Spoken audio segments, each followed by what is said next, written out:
Wow!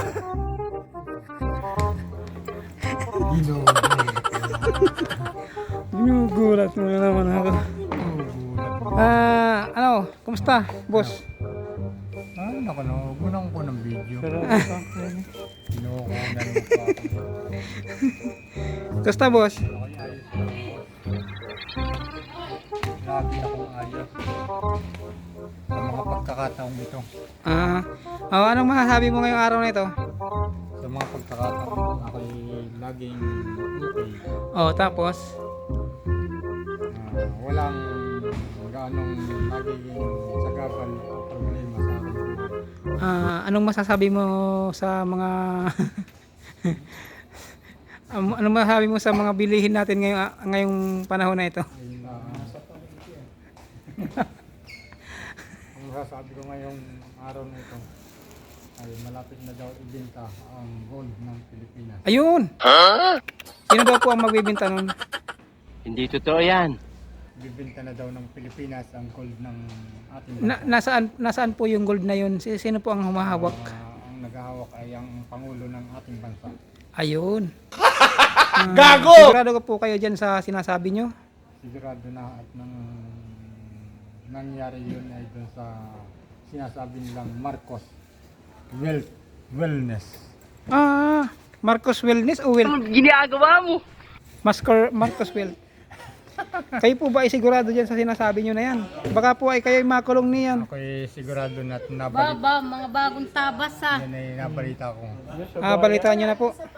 Nabalita ko yan.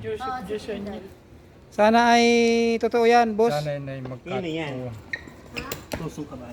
Boss, sana totoo yung ibibintang gold na yan, ha? Sana mabahagian tayo yan, eh. Ay hindi na daw maghihirap ang ating bansang Pilipinas. Paano kung ibibenta nga? Sa kanila lang din naman. Paano ba yun? Ay ang sabi may nakakontra nga na kapag ibininta ang gold ng Pilipinas Ay, dito ka humarap. yung Yan, kitang-kita ang kagupuan mo, ha? hindi na nila mapapakilabangan. Ayun. Ay, dapat. Kaya yun ang sabi ng mga hindi sang-ayon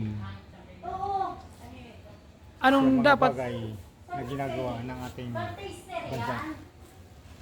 Hindi, paano ba natin masisiguro na tayo ay bibigyan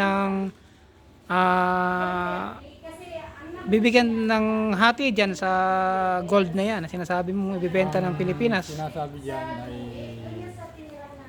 hindi na maghihirap ang bansang Pilipinas sapagkat ang bansang Pilipinas ay napaka laki na ng utang. Ngayon kung may bibenta ang tinatawag na gold ay wala nang magiging utang ang bansang Pilipinas. Ayun.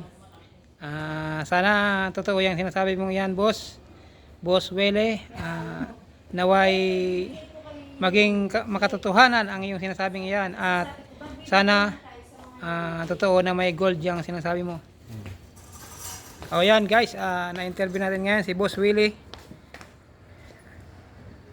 Ayan.